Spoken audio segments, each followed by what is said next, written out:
Good morning, good evening, good afternoon, world, and welcome to episode 39 of Ball Don't Lie. I'm your host, Jared, with my lovely co-host, Starkey. Starkey, say What's up, hello to the everyone? people.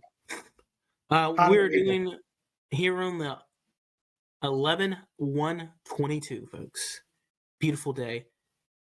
Folks, I think we have a great show in store tonight. A lot of college stuff beginning. It was a busy day today in the sports world. You had NBA made a lot of breaking news at one point. Yep. And then you got it today was the NFL trade deadline, and I would say honestly, this was the most busy I've seen a trade deadline in years. Yes. Because I can remember almost every year in my life, you see trade deadline and nothing, Yeah. or you may have a couple of nobodies traded for like, oh okay, and then you're like, oh, no biggie. And then because you got the NBA trade line, it's always massive. Yes. NBA trade Baseball line too. is always one of the biggest trades, like trade times. Same with MLB. NFL, you really don't hear that much, but oh my gosh, acted like the freaking NBA today with all the trades going on. But we'll get into that. So we're going to jump into it first. Arkansas, we had an exhibition game this weekend, and we lost by 30 to Texas. Yikes. I'm actually glad. I'm glad. I'm happy. Do The tell. reason why is we have a young team, and we have a team. We're led by 3 stars. We have a 3-headed horseman in Nick Smith Jr., who I think he'll be a top 5 pick no matter what this year. Yep. Anthony Black, a 6'7" point guard, who's going to be probably a top 15 lottery pick, and Jordan Walsh, who is it's going to be, I think, a BC in the NBA. Okay. I think he'll be there for 2 years at Arkansas, and then we got a bunch of new guys on the team like Trevon Brazile, Jalen Green. And you got the Robinson twins from Rhode Island. We have a whole new nucleus there, and we beat the brakes off all the teams on our Europe tour, and we beat the brakes off Rogers University. We needed a humbling experience. Yep. It was a hostile. Granted, I love Musselman for scheduling this hostile environment. Texas, their first game in the Moody Center, the brand new basketball thing, on the road. You want to put your team to the test at the very beginning to see what you got. We crumbled. That's great. But in the 4 years with this is now year 4 with Musselman, but the 3 previous years, each loss, we've bounced back hard. So it's best to get a loss like this out of the way when it doesn't matter. Right. Before the season even starts. And we're 7 days away from the season starting. Arkansas's first game against North Dakota State is next week on the 7th. So I'm glad we got out of the way. And then Memphis had one. Who'd they play? Lane College.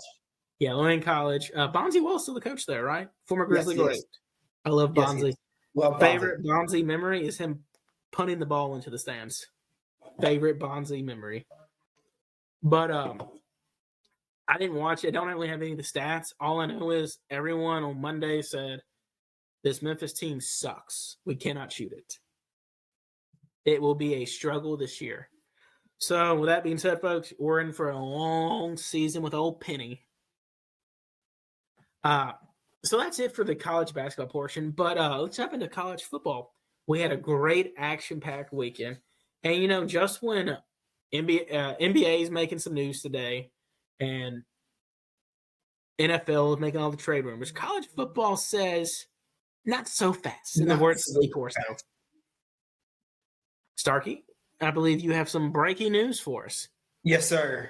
Do the top 6 Okay. for me, please. So the first college football playoff rankings of the season came out roughly 30 minutes ago. So the top 6. And Jared has not heard these yet. So his reaction. Okay. Can I guess it first? Go for it. Okay. Number 1, I'm going Ohio State. Okay. Just because I feel like, I don't know why, I just feel like they're going to do that. Number 2, Georgia. Okay. Number 3, Tennessee. Okay. 4, I'm going Clemson. Okay. 5, Michigan. 6, Bama. Okay. You got half of them correct. Oh, it was 3 for 6. I'll take a 50. So, Rate it all for me. Number 1, we have the Tennessee Vols. Let's go. I support that. Number 2, Ohio State. See, the reason why I said Ohio State at 1, because I knew they'd freaking do that. Yeah. Because it's the Ohio State. I had a feeling of it. But go ahead. Sorry. Number 3, Georgia. See, I think you should flip Georgia, and I agree. I think Georgia should be at least 2. Because that takes a little bit of the luster off the game that we're going to talk about in a little bit. But number 4, you do have Clemson. And then I got 5. Yeah, 5 is Michigan, 6 is Alabama. Answer me this. If Clemson doesn't win the conference championship, okay, hear me out. Okay, so let's go with this. Okay. Let's say Tennessee has 1 loss. Georgia wins let's say hypothetically, let's go. Tennessee loses to Georgia. Georgia wins out. Oh, let's say Georgia loses to Bama. So you got Georgia beating Tennessee, then losing to Bama as your championship. Okay, so they all got 1 loss. Okay. Mm-hmm. And then and Tennessee loses on a last-second field goal to Georgia. Okay, so just throwing that out there. Okay. Ohio State beats the brakes off Michigan and wins the Big Ten. Yep. Clemson has 2 losses. Let's say they lose 1 game here and they lose in the ACC championship game. Yep. Do you put 3 SEC teams in? You would have to. It's gonna make people mad, but I don't see how you can't. Okay, answer me this. Let's say Tennessee loses. Let's say Tennessee, Georgia both split it, and one of them wins, and they both lose in the SEC championship against Bama. Okay, mm-hmm. Clemson loses their conference championship, so you have a 1-loss Tennessee, 1-loss Georgia, Alabama that won the SEC, Ohio State won the Big Ten undefeated. And then you got a 1-loss Clemson who did not win their conference championship. Who do you leave out? To me, it's easy. And it's going to sound extremely biased. What the playoff committee loves, and they've openly said this, is they love conference champions. But in that scenario. But if Clemson doesn't win it, and you have 2 SEC teams that don't win it either. In that scenario, I think you leave Clemson out. Still. Can I just say I miss the BCS days a little? See, I don't know. I think the BCS days were a lot more straightforward, but I love the conversation and I love the conversation and the chaos that the playoff rankings make. I really do. And the debate back and forth, everything that goes with it. I love it. I mean, I'm here for it too. The next one I want to talk about, we had some good games last week. I think everyone thought this was going to be the game of the day, was Tennessee and Kentucky. Yes. And that was the polar opposite. You had Tennessee winning by 38. Yeah. Hendon Hooker, stats for the day, 19 of 25, 245 yards, 3 touchdowns, 0 interceptions. Here's the thing that amazes me so much. Jalen Hyatt was I saw like one touchdown in the second. It was in the first quarter. First touchdown in the game. Guy was wide open by 30 yards. Yeah. He just ran a go route right up the sidelines. They had a stacked. Guy went in. He went right underneath him. Ran a slant. Jalen Hyatt just went underneath him. Gone. Jalen Hyatt is a monster. I never thought I would compliment anything about Tennessee, but Jalen Hyatt is amazing. What year is he? I'm not even sure. I'm looking it up right now. Okay. He is a junior, so he's climbing up draft boards. Yeah, easily. So I don't know what yet. I mean, hey, so is so is Hooker. Hooker's right now my Heisman favorite. I think I'm starting to pivot away from Stroud. Well, my guy Caleb Williams isn't doing. He's doing crap, but USC just doesn't get any love. Yeah. But let me tell you what. This weekend is going to be one of the best Saturdays, I feel like. Oh, yeah. Tickets right now for this Georgia-Tennessee game last week were starting off at $654 before fees. No, I don't want to say teas, but fees and taxes, like transfer fee. Right now, I know we're going to wait and do recap next week, but I'm already in the mode, Starkey. You got the juggernaut offense versus the defensive guru, Kirby Smart. Yeah. Josh Heupel, offensive genius. Kirby Smart, defensive guru. One's got to win. Spread started off at 9.5. It's down to 8.5 at Georgia. Hot take. You can stamp it right now. I'm going Tennessee money line. Okay. Oh, sorry, my bad. What do you say? Tennessee money line. I think Tennessee wins it outright. I think so too. Yes. I mean, so you can make the argument here that Tennessee hasn't had a true road test all year. But yes, they beat Bama. They beat Bama on the road. I'm sorry, not on the road, at home. Sorry. At home. And then they had to beat and then Kentucky came to Tennessee.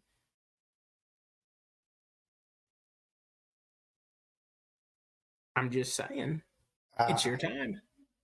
I don't see this. If you're ever going to win the SEC championship, Tennessee, this is your year. This is as close to 98 as y'all are probably getting in a really, really long time. Georgia, their only offensive weapons are tight ends.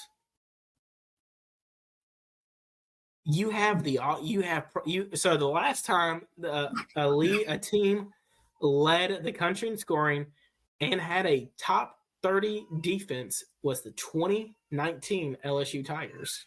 Yeah. And look what happened to them, baby. I saw a stat today. Would you believe me if I told you that I'm going to try to pull up the exact stats, but would you believe me if I told you that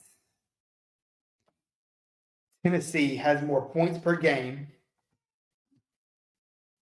They're giving up less points per game. They are only a half a yard per play below and about 15 yards per game below that LSU team of 2019. I mean, I believe it. I mean, guys, if you look at their schedule right now, they started off the season against Ball State, easy win. They struggled against Pittsburgh at Pittsburgh, beat the brakes off Akron, struggled against Florida. Remember, this is when Florida was one of those teams you don't really know how they're going to be. Mm-hmm. Beat the brakes off LSU, beat Bama, beat the brakes off UT Martin, and beat the brakes off Kentucky. Here's the thing, though. 1, 2, 3, 4, 5, 6. 6 out of their 8 games were at home. Yeah. Their only 2 road games were LSU and Pittsburgh. Granted, you can't really say the LSU game was their true road game. Because listen, going to Death Valley is hard to win, but if it's not at night, I'm not scared. It was like an 11 o'clock kickoff. It was an 11. Yeah, it's 11 o'clock game. The atmosphere is not entirely there for it, but hey, it's still going to Death Valley, and you beat the brakes off them. Yeah. So that leads me into some more games for this weekend. You also got Alabama and Tennessee this weekend. LSU. Sorry, I was looking at the wrong screen. I had the wrong tab pulled up. That's a 6 p.m. game. Alabama is a 12.5-point favorite. I think Bama's going to beat them pretty easily.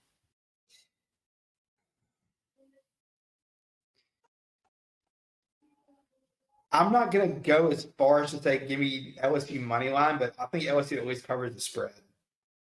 Hey, I just hate Brian Kelly.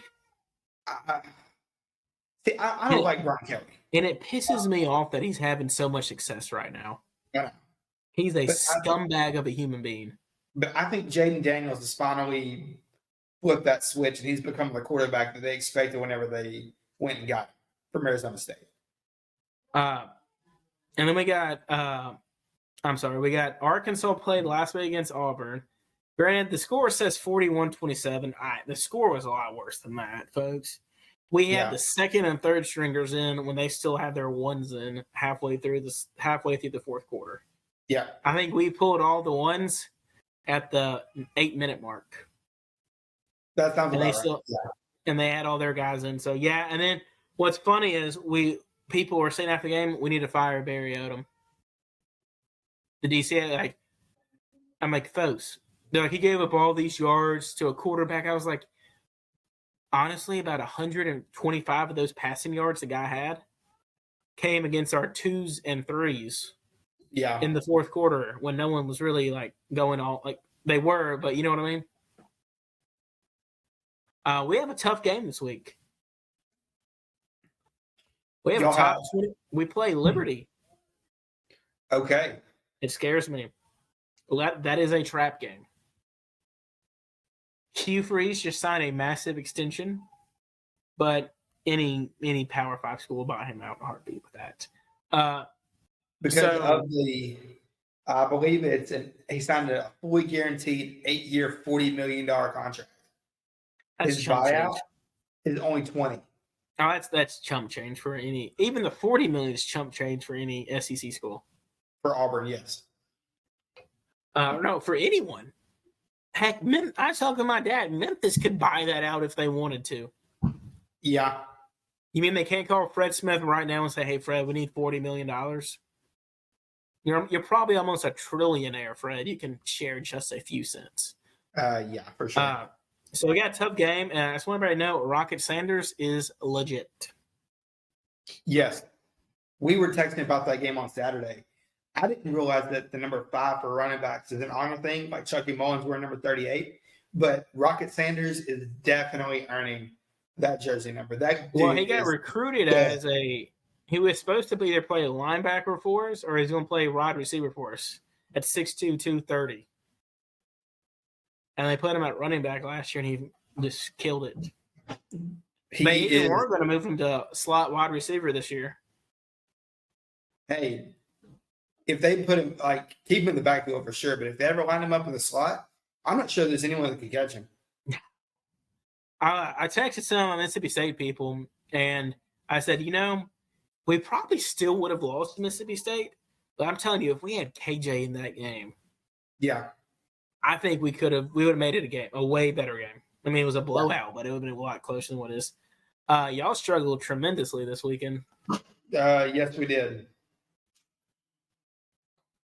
How nervous were you? I was nervous up until, I don't know, probably midway through the fourth quarter. Judkins is the real deal. He's good. Can he carry this up? I don't know. The thing that scares me to death is if you watch, I believe we said it last week with Ole Miss. If you watch game film, everyone now in the country knows who Quinshon Judkins is. Everyone knows who Zach Evans is. All you have to do is stack the box and force Jackson Dart to throw it. That's all you have to do to beat Ole Miss.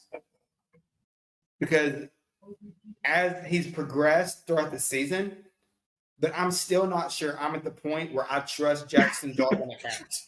We saw it against LSU. He's gone. Kiffin is looking for a transfer quarterback this offseason, if Kiffin's still there. We saw it against LSU when Jackson Dart, we get to the red zone, he throws that interception in the end zone. The air is let out of the entire team. We unravel like crazy. If Kiffin is still there, which I believe he will be, I I don't know, man. I think he rolls with Dart next year. I think Altmaier's gone. Altmaier's gone, and I'm telling you, Dart's gone too. Y'all have a tough matchup next week in Bama. That's something to get hyped for. Your bye week came at a good time. Yes, it did. We needed to get you time to get old Zach Evans healthy. But I will tell you right now, I just pulled up A&M schedule, 3-5, 4 games left. Florida, Auburn, UMass, and LSU. I don't think they're going bowling. I see. I see one guarantee. What's their record right now? 3-5. 3-5. You got UMass is the only guaranteed. You got. Luckily, you have Florida and LSU at home. UMass is the only guarantee I see. I think they beat Florida. The other two, I think they'll beat Auburn, but it's on the road, and Auburn's got some life in them. We'll see how former Auburn great Cadillac Williams is as a head coach. Because I meant to say that earlier, but they just fired Brian Harrison yesterday. Yep. So in the past 687 days, Auburn has paid out $37 million in coaches' buyouts, which is the equivalent of $54,900 a day. That is insane. That is absolutely mind-blowing. I want to know what the record is. He only won 9 games at Auburn. I'm sorry? He only won 9 games at Auburn. I don't think he was a bad hire. He didn't fit the Auburn mold, is what it really was. Yeah, he wasn't a good fit there at all. I believe if you put him back on the West Coast, get him back in the Mountain West Conference, I think he goes back and kills it. Because he was also at Boise State. Yeah, I mean, he led Boise State, won a bowl game every year. He was there. And I believe he even did, because he was at Arkansas State for 1 year before going to Boise. 1 year? Correct. But so we'll see what happens next. They also, they also tried to pin he was having an affair with an Auburn student on him. And the person they tried to pin it on him that he was having an affair with was his daughter's best friend. I had forgotten about that until yesterday. And that's how bad Auburn wanted. That's how bad Auburn wanted this to end. And it doesn't help that Bo Nix is looking like a god up in Eugene. Yeah. He is killing it right now. Well, granted, if Gus couldn't do anything with him, then, and you're a running quarterback, then you suck. Because if you're a running quarterback, Gus can make any. He made Nick Marshall like a god, and that guy played in the NFL as a cornerback. Yeah.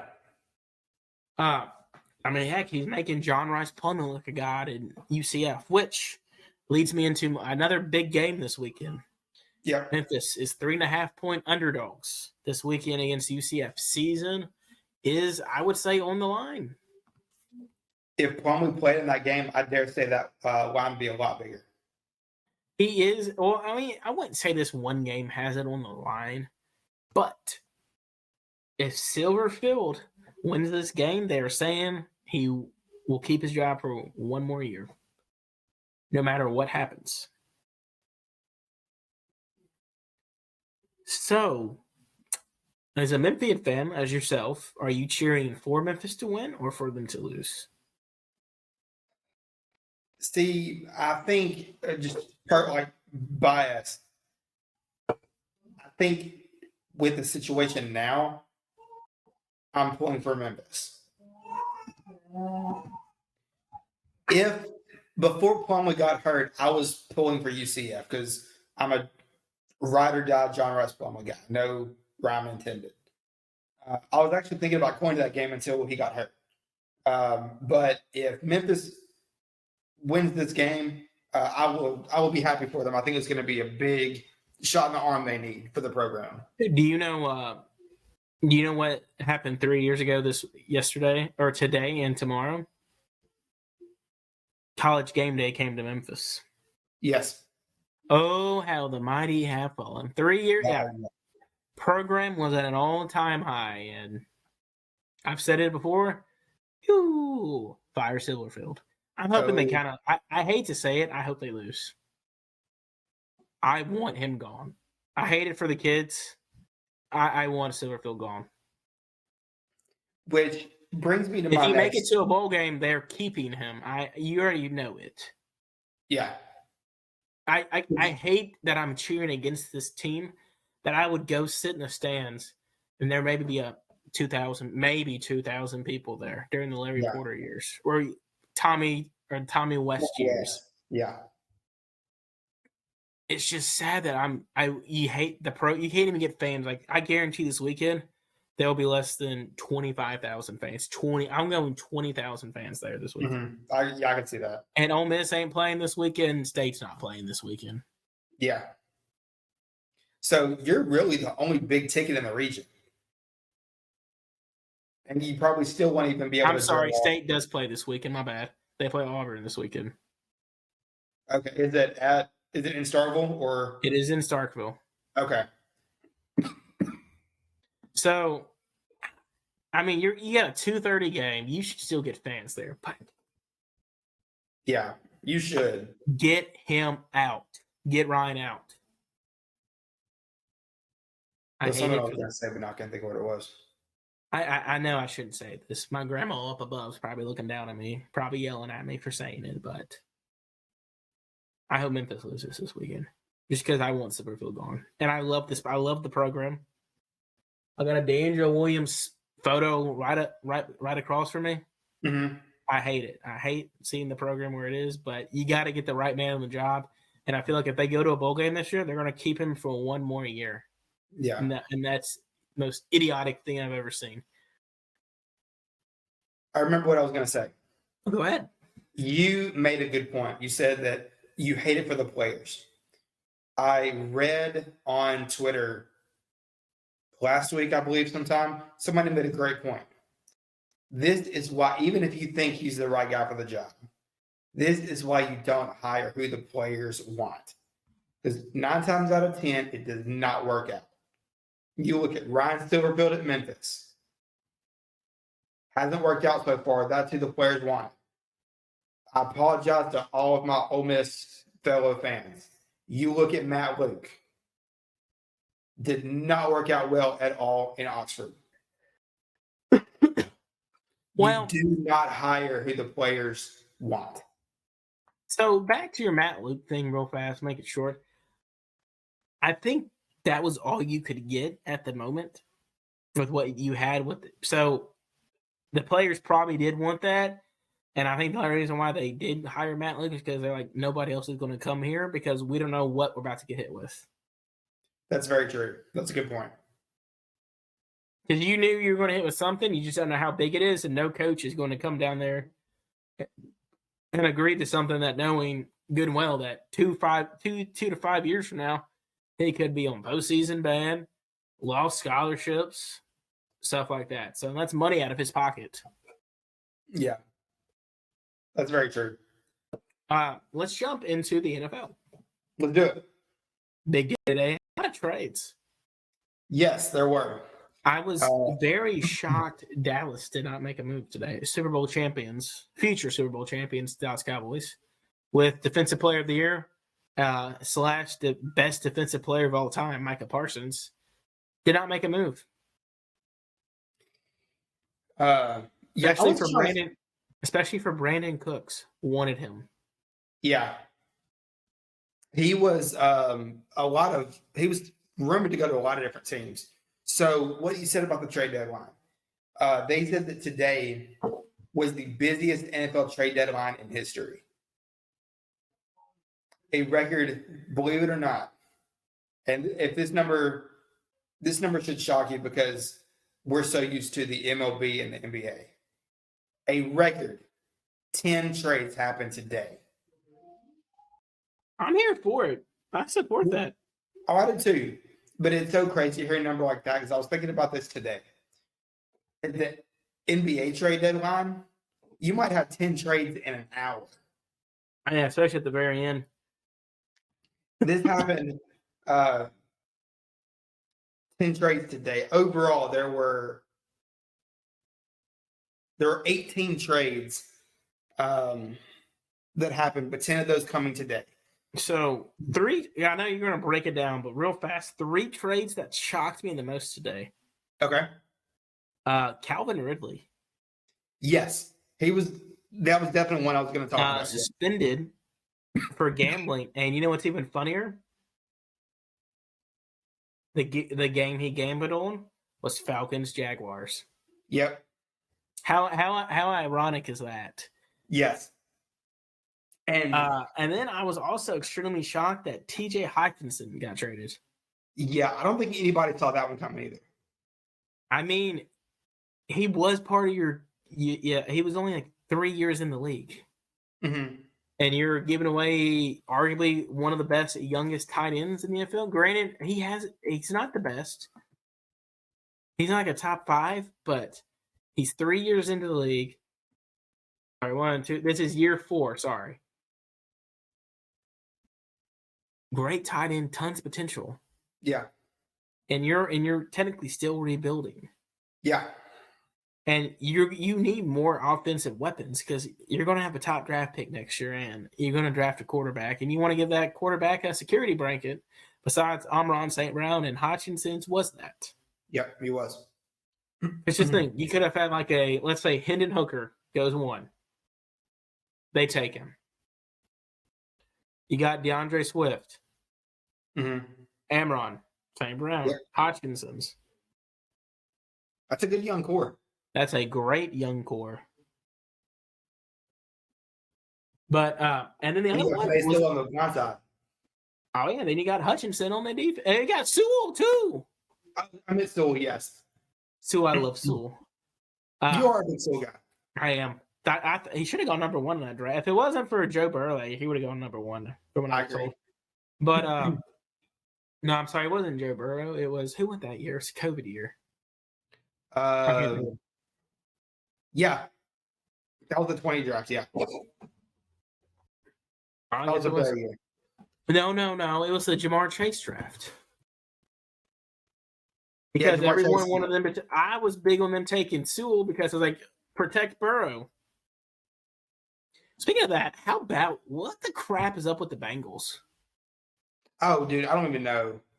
Like, we've said before, this is probably the most unpredictable. It was a 21 draft. It was Trevor Lawrence went 1.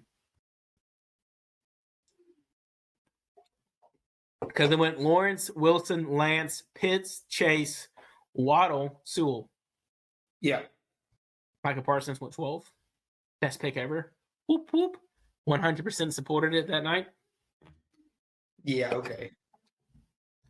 But yeah, how do they suck? We'll get that in here in a second. But and then the Bradley Chubb trade. Yes. So are you blowing the Broncos up? Because remember, people are talking about them trading Jerry Jeudy. Yeah. You just spent all this money on Russell Wilson and gave up some picks for him, and you decide to blow it up after not even 1 year. Yep.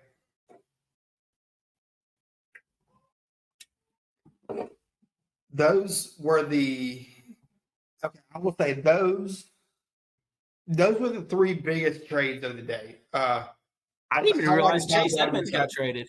Yes, he did. I didn't even realize that's the Broncos. I'm sorry, what? I said I didn't realize he got traded till now to the Broncos. Yeah. Name us some other trades that happened. So those were the 3 highlight trades. The Hockenson and Calvin Ridley came out of nowhere. But I do believe that both of those teams got better for the future. The thing with before I get into a couple more, the thing about the Hockenson trade is that they were traded in division, which hardly ever happens. But Irv Smith went on injured reserve today with an ankle injury, I believe. And so now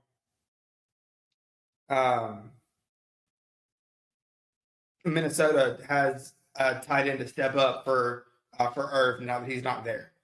I have a stat? Do what? I have a stat for you if I can find it. Kirk Cousins now has the longest. Speaking of the Vikings, sorry, Kirk Cousins has the longest streak of consecutive games, active streak. Sorry, with a touchdown pass, 37. That's why he's the best fantasy quarterback. Hey, you like that? I love that. So, naming off some of the other ones. I will say the big winner of the trade deadline was by far the Dolphins. Not only did they get one of the best pass rushers in the league in Bradley Chubb, they also shored up their backup running back position with Jeff Wilson Jr. from the 49ers. Yeah, they basically trade Chase Edmonds, which they trade Chase Edmonds. Their running back 2 got way better. Chase Edmonds hasn't done much. But, well, remember, Chase Edmonds was supposed to be their RB1. Yeah.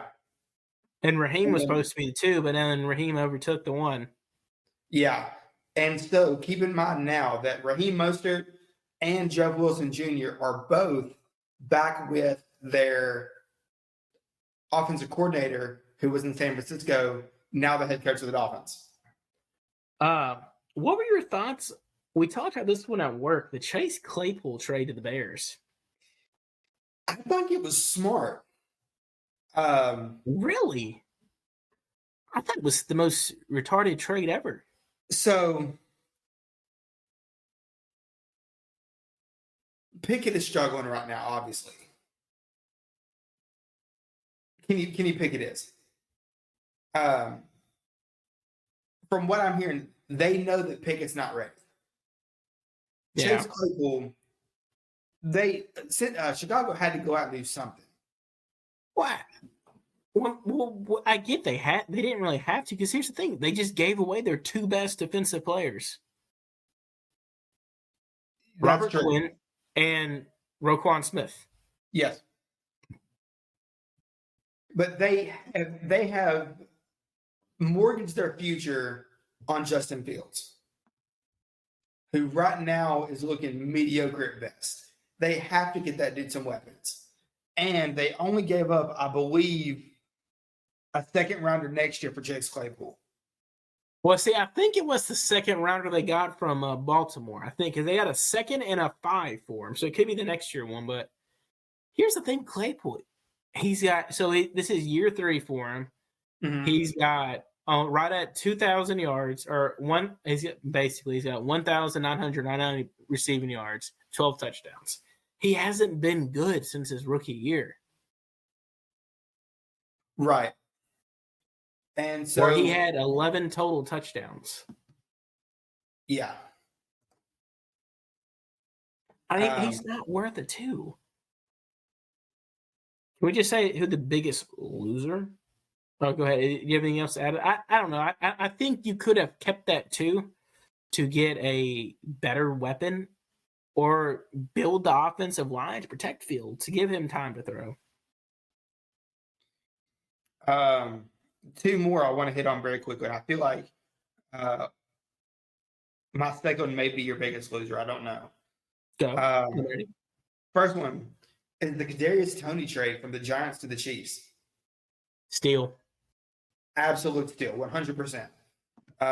The Chiefs got way better by getting the GOAT more help. Well, what's funny is that guy, he's in his 2nd year in the league.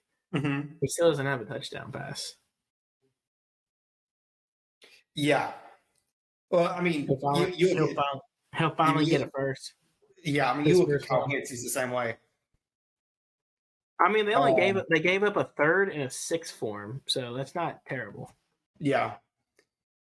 Okay, so I believe, and correct me if I'm wrong here, your biggest loser, I believe, is also going to be mine too. They are a dumpster fire. The Packers? Oh, no, Carolina. Oh, mine's the Packers. Okay.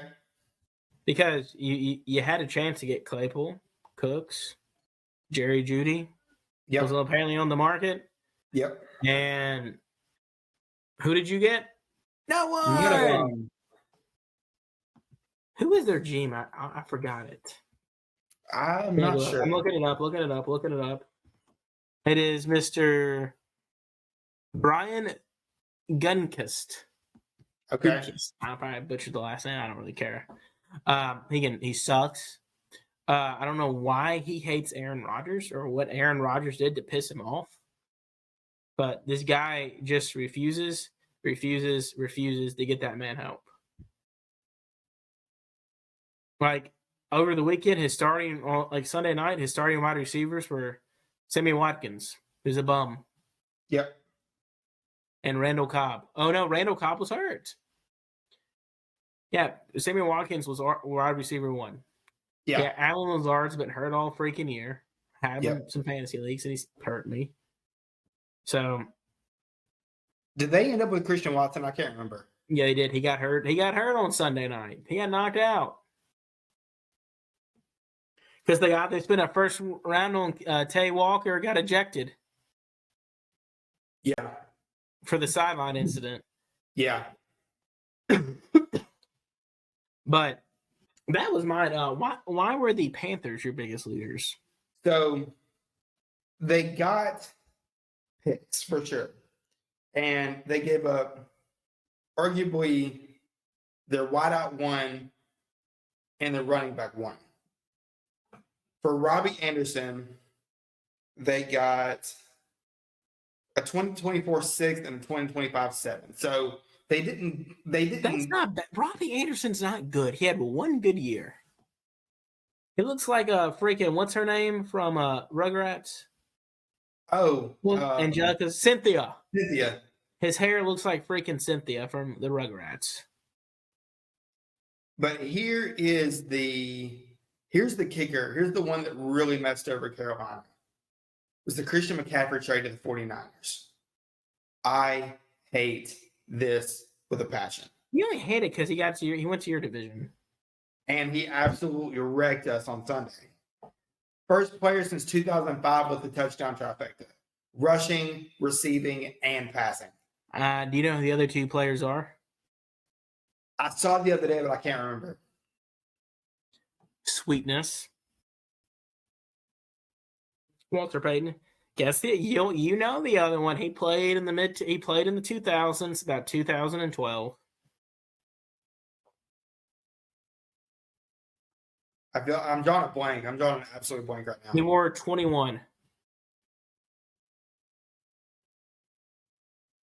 He played in the AFC West and then went to the AFC East.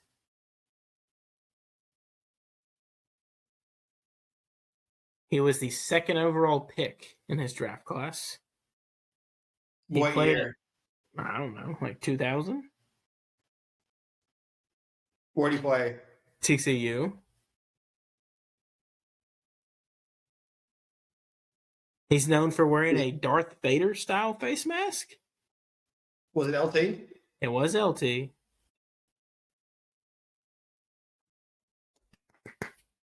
Shout out to you, but yeah, yeah. What do you think you do? No offense, y'all suck. Yeah, and people had y'all as a dark horse favorite. Yeah.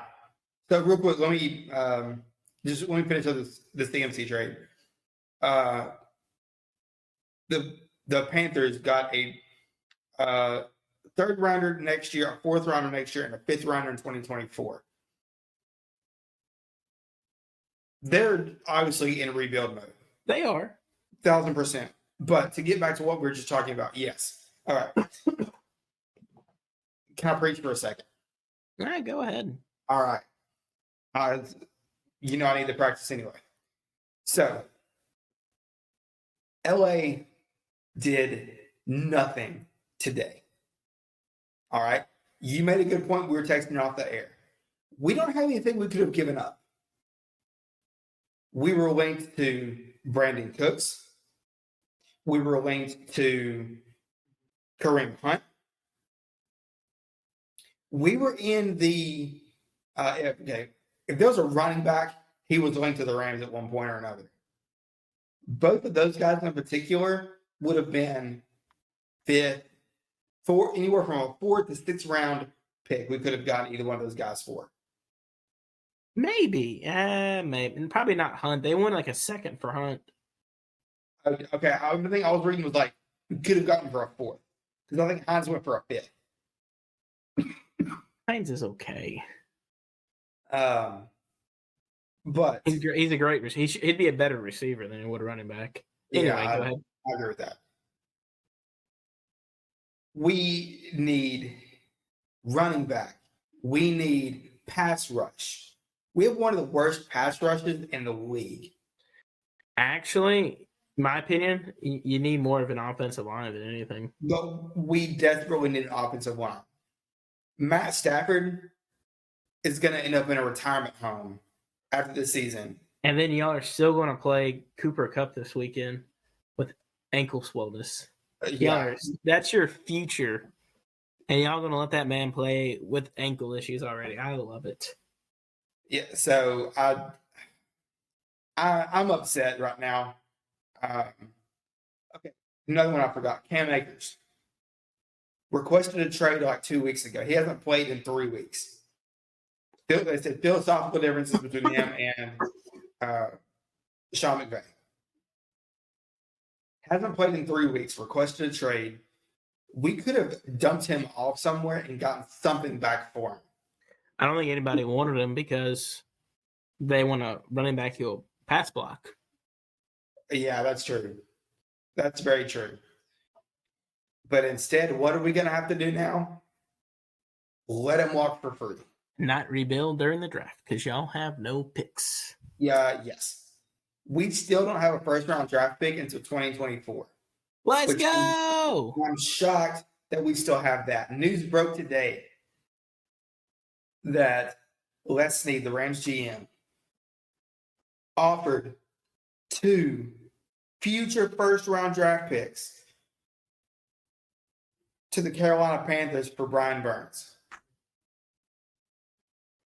That's not bad. Those first-round draft picks were probably going to be 2030 and 2045 because those are probably our next first-round draft picks. That's fine, because the man. Starkey. I'm sorry? That's fine. Y'all have proven you win your games in the trades you don't develop. You let other people develop them. Wow. Anyway, Carolina turned it down. We did nothing. I saw a lot of chatter today on Twitter, which I know take that with a massive grain of salt. A lot of people are saying that this year is lost. It's wasted already. I doubt we make the playoffs. You won't. I could easily see Aaron Donald looking at Les Snead and be like, I didn't come back for this. I'm going to spend time with my family. I'm gone. Probably. I could easily see that being the case. I mean, he contemplated retirement last offseason. Yeah, and Les and Sean McVay both begged him to come back. It's like, we're going to run it back. We're going to get help. Yada, yada, yada. No. Sean McVay, if and when we don't make the playoffs, because a lot of people are already whispering that he's reached his ceiling with the Rams. I could see that man going to Amazon as a broadcaster. I'm here for it. Get the bag. So, unless something turns around dramatically, and I think that includes signing some offensive line help from somewhere and re-signing Odell Beckham, next year's team could look dramatically different. Probably. Stafford could retire. But hey, this is just what makes the NFL more and more exciting. Because this year, no one knows what's going to happen on a week-by-week basis. Yep. And I love it. Let's jump into the NBA now, Starkey. But before we do, we have an ad read. Yeah, we do. Folks, we've been saying it for 30 36 long episodes. The number changes every week. Folks, hit up Mitchell James with Porch to Patio Home Inspection for all your home inspecting needs before you buy or sell your home. Absolutely. I plan on using him the next time I buy a new home and I get ready to put my house on the market. Folks, use Mitch. We love Mitch. He'll do you right. Call Mitch. Folks, because I can't go higher than 15%, use code BALLDON'TLIE or BDL15 for a 50% discount on your first home inspection. If I go over 15, I get yelled at. I get angry text messages. So I learned my lesson the hard way from our sponsor. Keep the sole sponsor of the show. Along with SLO people. We'll get into that at the very end. Still in contract negotiations with them. But Grizzlies, we suck. Without. Yeah. We don't suck, but thank the good Lord it's an 82-game season. Yeah. We need 13 back desperately. Well, so we are, as of last night, we took over as the worst defensive team in the NBA. Yep. Which, granted, hey, that happened last year for us. We were, start off the season, we were atrocious. I remember the Atlanta Hawks game when we got run out. Yep. And after that game, we were 10-9 to start the season last year. And we got it together, and look what happened to us. I think it's going to happen again. But here's the thing people don't realize. You're still without Jaren. You're still without Zaire. Yep. That's 2 of your top 7 guys right there. Because you're forcing John Conchar to play starter minutes right now. Because you had – so Ja was out on Friday night. I'm sorry, Saturday night. My bad. I don't know why I said Friday. He was out Saturday night. We lost by 1. Should have won. Should have won that game. DB actually played great. DB shot the ball great. He didn't. I thought going into it, he was going to take a gazillion shot attempts. For some reason, Dylan Brooks was actually pretty rational. He only took, well, how many was it? He only took 20, but he was 12 for 20, 4 or 7 from 3. We'll take that. And you had Bain was 11 of 23, 3 of 9. But would have won that game had Jez not tripped. Yeah, you had that, and then you had Dylan Brooks dribbling the ball off someone's foot out of bounds. Kind of screwed it up. But, hey, that's neither here nor there. I knew we were going to lose 1 to Utah. I didn't think we were going to lose 2. And then you get Ja back, but then Bain's out last night. And I think to myself, like, okay, going to we got everyone back minus Zaire and Jaren. We'll be fine. We'll win. Easy money. Before the game, Desmond's out with ankle soreness. Okay, no biggie. Yikes. Yeah, it was not good. No, besides, you have no shooting. Bain spaces the floor. Because then, you know who steps up into the Bain role? Jitty. And I love Jitty. I've been saying he's untradeable. Jitty is not made to be the Bain role. No. He's not made to shoot your 30. Guy. Yes, he's the guy that's going to get you all those rebounds and assists and steals. But, man, it sucks losing 2 games to the Jazz. Yeah. Granted, it was only a 16-point loss, but, dude, it felt so worse. Jitty was 0 of 4 from 3 for 4 points, 2 of 8 from the field. Kenny Lofton got his first points of the game, 2 of 5. Let's go, Junior. From the field for 5 points. LaRavia was out last night. I can't tell you who's missing Jaren the most. BC. Yeah. I'm telling you, we are at our best when we have Jaren and BC at the 4 and 5. Yeah. BC at the 4 on defense, Jaren at the 5 on defense, and they flip-flop on offense. Yeah. You got your floor spacing down. You got your guy in the middle down. You're at your best. 100%. Luckily, we're in November, so the Jaren countdown is winding down, hopefully. I said by 20 games, and we are how many games down in the season?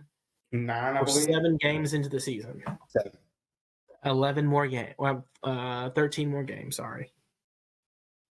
13 more games. Let's get him back. Let's make our run. You have Phoenix is not good. You have a chance to be really good this year in the East. The West. Sorry, you have a good shot. But you know what stood out to me the most over this weekend? Santi. Santi's starting to run out of luck right now. Yeah. He's a defensive liability on pick and rolls. And I'm going to murder him. Stay on the gosh darn ground. He jumps on every pump fake. Jumps up in the air. And I don't know why. Like, dude, everyone knows they're going to do it to you because you bite on it. Stay down. He's a defensive liability because he's too slow with his feet right now. I think once he gets off the starting lineup and he'll thrive in those spark minutes off the bench, he'll be great. He still has tons of potential. He'll be really, really good for us down the road. You got to get him off the bench. You got to get him back to the bench where he belongs right now, still getting key NBA minutes. I agree. You have tons of potential in this team. You got Laravius killing it. One guy who is struggling right now the most to me, and it was a guy everyone said would be our most ready NBA rookie, Roddy. David Roddy, yes. Roddy is shooting right now 28% from the floor. Ooh. 16% from three. Yikes. He is shooting almost 4 threes a game.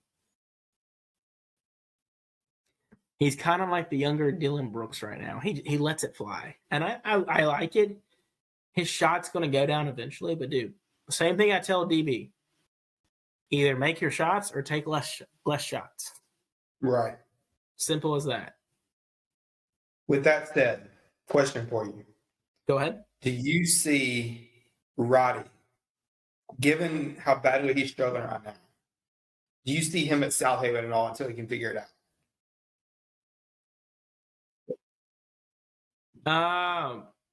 Not now, because you got so many guys out right now.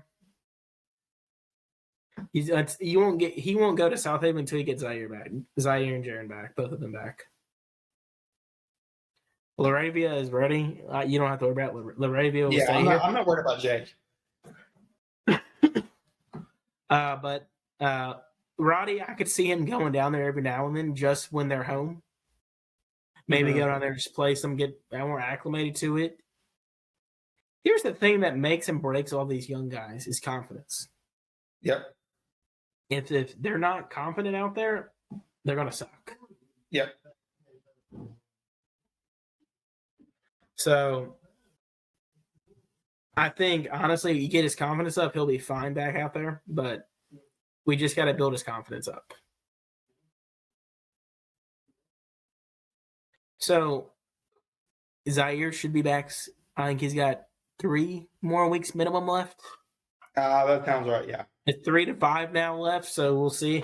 But you know, with the Grizzlies, they ain't going to rush it. Right. We've proven that with everybody. So we do have a couple games. We got Portland tomorrow night. I expect a win out of that. You got a Damian Lillard less Portland team. Then you got Charlotte, Wizards, and Celtics between now and the show. So you got 4 games between now and our next show. Mm-hmm. I think you go 3 the Celtics will be on our next show. I think you go 3-1. If you don't go 3-1, I think it's a disappointment. I mean, right now we're 3rd in the Southwest. Right now we're the 8th seed in the playoffs. So, granted, but if you look at it, listen to this. The teams below us, are you ready? Yep. Mavericks, Warriors, Clippers. I'm not worried. Yeah. I mean, granted, we got 75 more games to go. I do want to speak on something real fast. Get your thought on it. Kawhi. Yeah. He's now got apparently he had a lot of soreness in his knee after a practice / game the other day. Yeah. And you know how Kawhi is after the whole thing went down in San Antonio. He's shutting. He says, "Yeah, I'm not playing until I feel 100% better." My thing is, you've been off for 3 years. Almost, it feels like 3 years. Yeah. How are you just now realizing like you're starting to get pain? You should kind of already be in that above that shape side, like in shape side of your leg. You've been running practice simulation stuff with your people. Because remember, this is the guy that had his own doctors look at him because he didn't trust the Spurs doctors during that fallout in San Antonio. Yep. I don't know, man. And then he literally told the Clippers, "I'm not traveling with them." Granted, it was last week when he did it. It was 2 weeks ago when he did it. But he's like, "I'm not traveling with y'all on this road trip." Yeah. I love it how this guy calls his shots. Oh, yeah. You don't tell Kawhi what to do. Only Kawhi tells Kawhi what to do. Here's the thing. I don't know how as a locker room players are cool with him doing this stuff. I mean, when he's on the court, he's the best player on the court. Oh, yeah. And I think a lot of that is with the players being cool with it. I think a lot of that is he is that veteran. When he's healthy, top 10 player in the league. That's not a guy that you want to make mad. You want to get on his bad side. Well, hear me out. I think if he ends up like it happens again, he's gone. He's retiring. I can see that. He hasn't played since 2021. That was only 52 games. Yeah. He didn't play at all last year. It was only 50 games.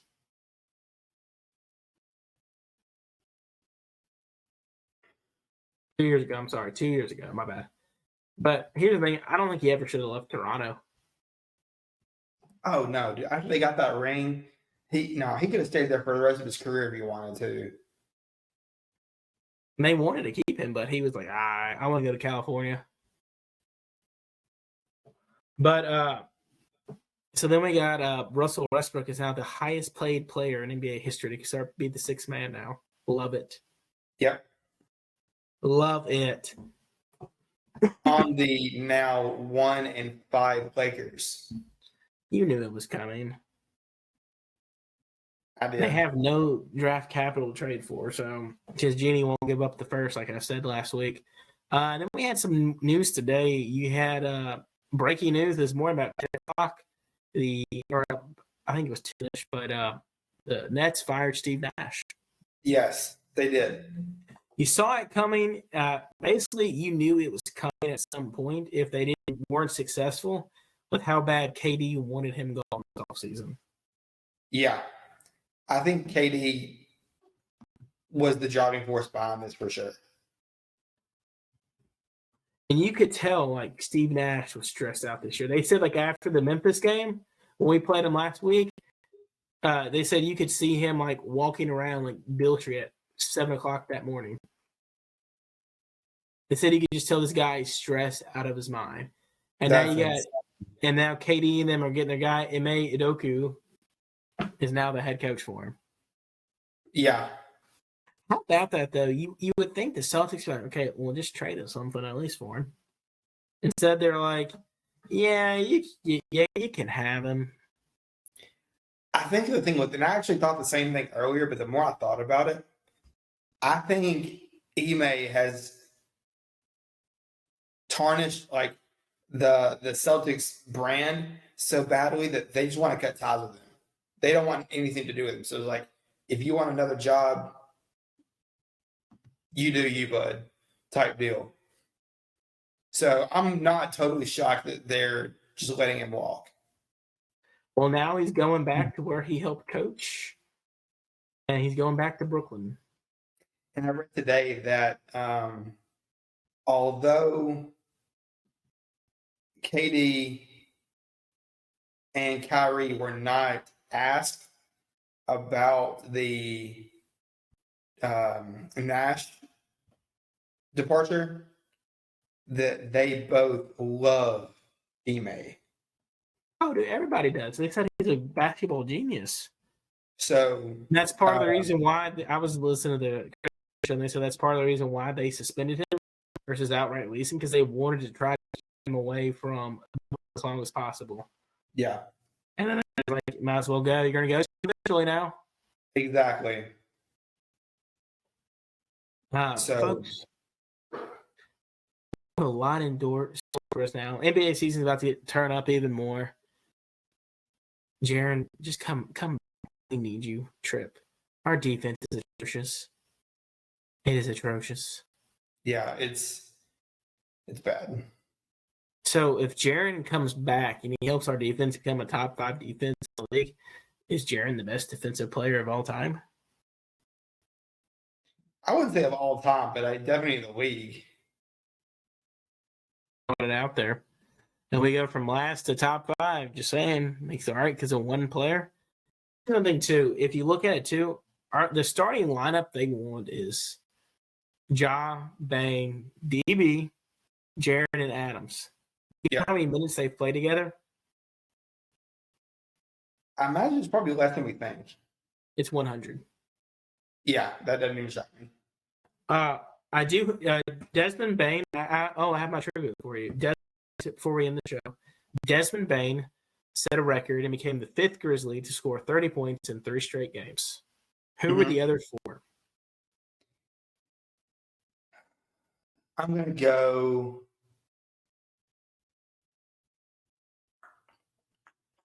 They will get you. 2 of them are going to be hard. I'll give you that one. Right? 2 will be hard. Okay. Was Shane one? No. Shane was. I don't know what Shane Battier is. Let me see what his career. No, it's not Shane Battier. Okay. Was one of them Zebo? No. Okay. Mike? No.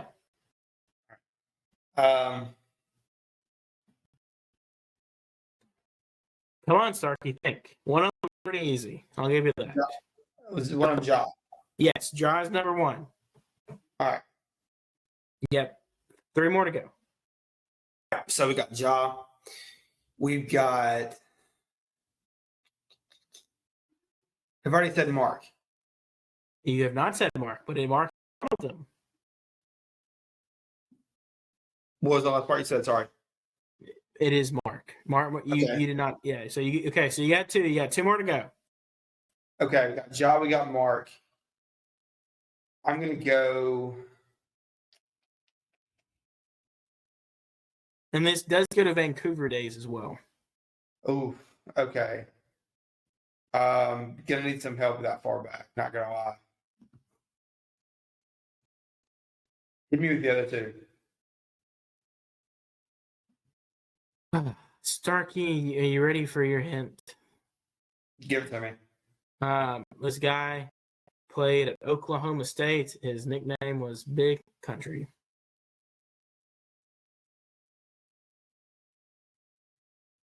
You don't even know this? I'm ashamed. I just literally gave you the hint. Give it to me. Bryant Reeves.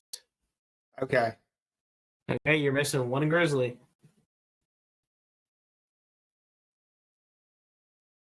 What era? 2000s. 2000s.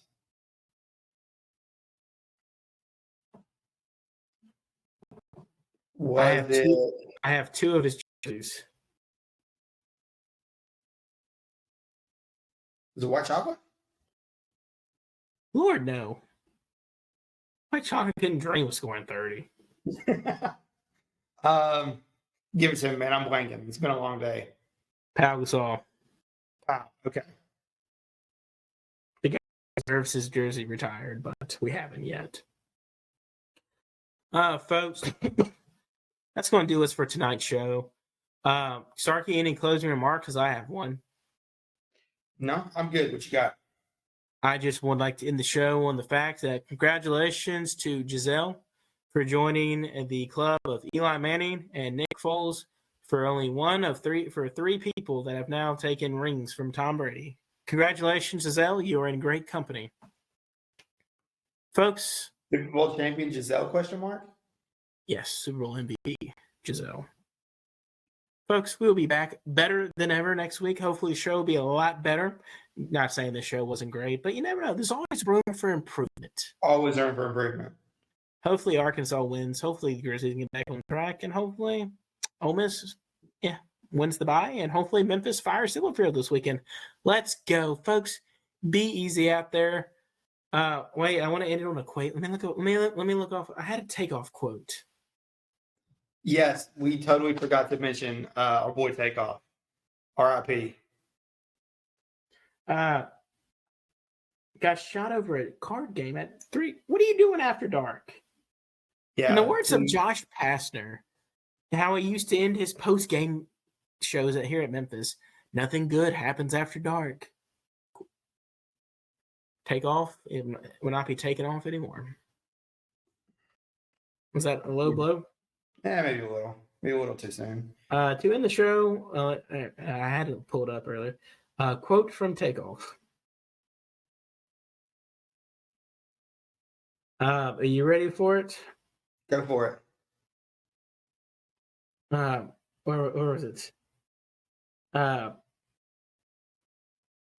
Never show them your emotions and tell them what you be on. Takeoff. He didn't show his emotions. R.I.P. Takeoff. R.I.P. Takeoff. Folks, we'll see you next week. Have a great week, guys. Be real, everybody. Mama.